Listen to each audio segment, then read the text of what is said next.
CAC 40, la bourse française, vs les crypto-monnaies, Bitcoin, Ethereum, Ripple. Le Bitcoin est une crypto-monnaie originelle ayant la capitalisation boursière la plus importante à l'heure actuelle.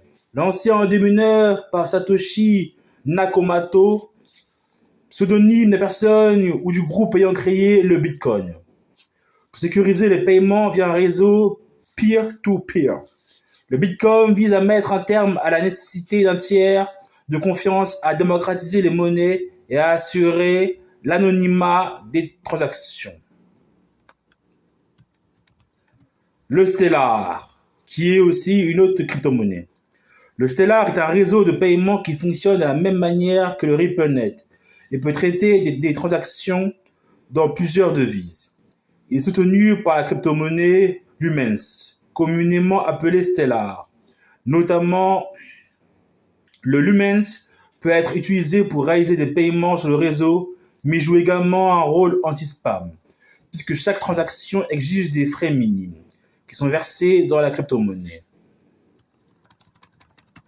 La monnaie Ethereum.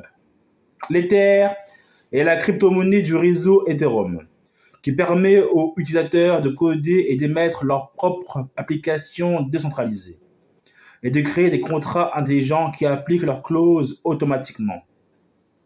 Des petits montants d'Ether sont détruits lorsque les transactions sont traitées, protégeant ainsi le réseau contre les hackers.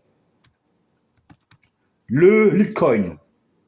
Le Litecoin a été conçu pour être à l'argent ce que le Bitcoin est à l'or, selon son fondateur Charlie Lee. Tout comme l'offre d'argent dépasse celle de l'or, l'offre maximum de Litecoin est de 84 millions de jetons, soit 4 fois plus que celle du Bitcoin. Il existe également des différences technologiques fondamentales entre les deux crypto-monnaies. Le EOS. Le EOS est la crypto-monnaie de l'EOS.io, une plateforme de blockchain censée reproduire les fonctionnalités majeures d'un matériel informatique et d'un système d'exploitation. Elle propose des outils et des services aux développeurs pour leur permettre de créer des apps avec des comptes d'utilisateurs, authentification et base de données. La responsabilité du traitement et des autres opérations est répartie sur l'ensemble du réseau, ce qui, selon les concepteurs, permettra de traiter plusieurs millions de transactions par seconde à l'avenir. Le Ripple. Le Ripple est une crypto-monnaie qui soutient un réseau de paiement appelé le RippleNet. Il est utilisé par de grandes banques et institutions financières comme Santander et American Express. Le Ripple fonctionne de façon très différente par rapport aux autres devises virtuelles. C'est pourquoi certains ont remis en cause son appartenance au groupe des crypto-monnaies décentralisées. Le Neo. Le Neo est le nom de la crypto-monnaie ainsi que du réseau sur lequel elle fonctionne.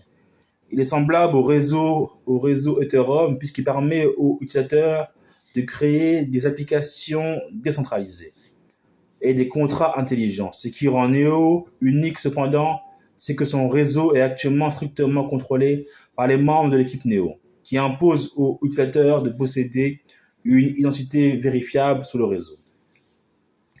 Comparons le Bitcoin aux crypto-monnaies. Prenons l'exemple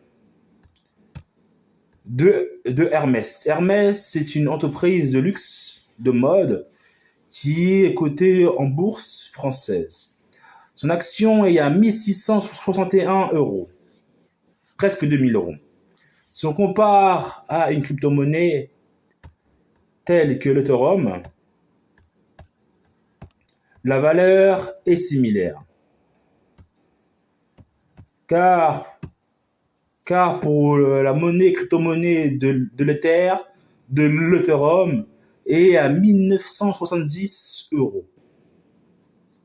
C'est énorme.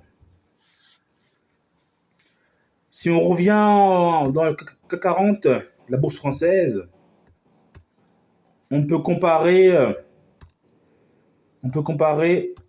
Hermès, qui est dans la mode, aux banques,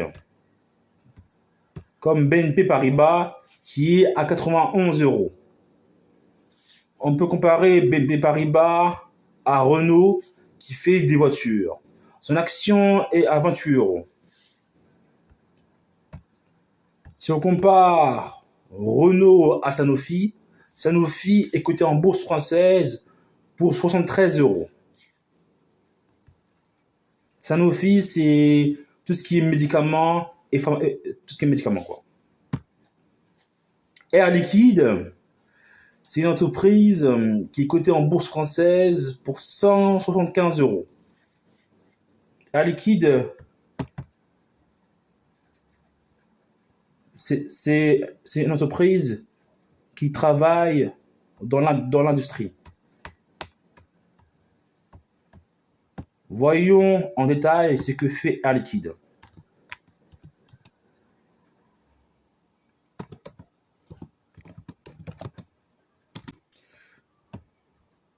Air Liquide est un leader mondial des gaz. Ok.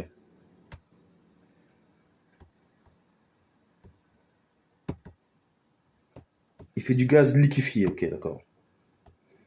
Ok, d'accord. Ok. Présent dans 59 pays. D'accord. Donc Air Liquide, c'est une grande boîte. Hein. Ok. Si on compare maintenant Louis Vuitton à Hermès, Louis Vuitton est maintenant à 472 euros. L'Oréal est maintenant à 363 euros. Le groupe AXA Assurance est à 41 euros. Total Energy est à 75 euros. Safran est à 286 euros. Louis Vuitton Moet Hennessy est à 472 euros. L'Oréal est à 363 euros. Thales est à 227 euros.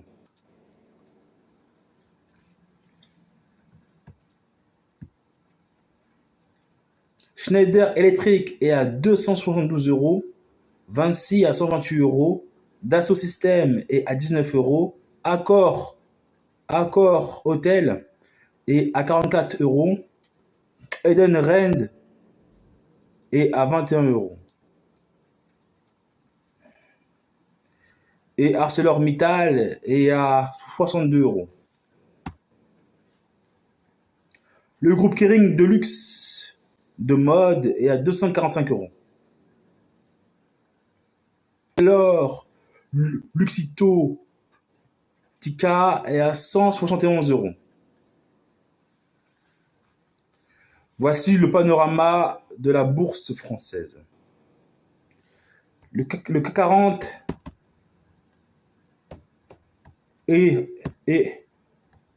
en négatif pour le moment.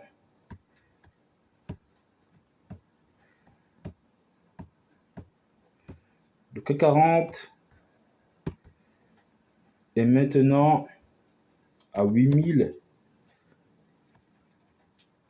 Le CAC 40 est à 8111,12. Il est actuellement en baisse. Si on compare le CAC 40, la bourse française, aux bourses européennes, le DAX de la bourse allemande est à 24 338. Si on compare la bourse anglaise à la bourse française, la bourse anglaise qui est le FTSE 100 est à 10 233. Le IBEX 35, qui est la bourse de l'Espagne, est à 17 889. Donc, on peut voir un peu toutes les diverses bourses du monde. Si on compare par rapport aux bourses américaines, le Dow Jones est à 49 609. Le S&P 500 est à 7398. Le Nasdaq, qui est une bourse pour toutes les entreprises qui sont seulement en technologie, est de 26 247. Voilà mes comparaisons entre les bourses françaises et européennes, et aussi les bourses qui sont cotés aux États-Unis d'Amérique. Vive la France et vive les marchés financiers. Et la crypto-monnaie.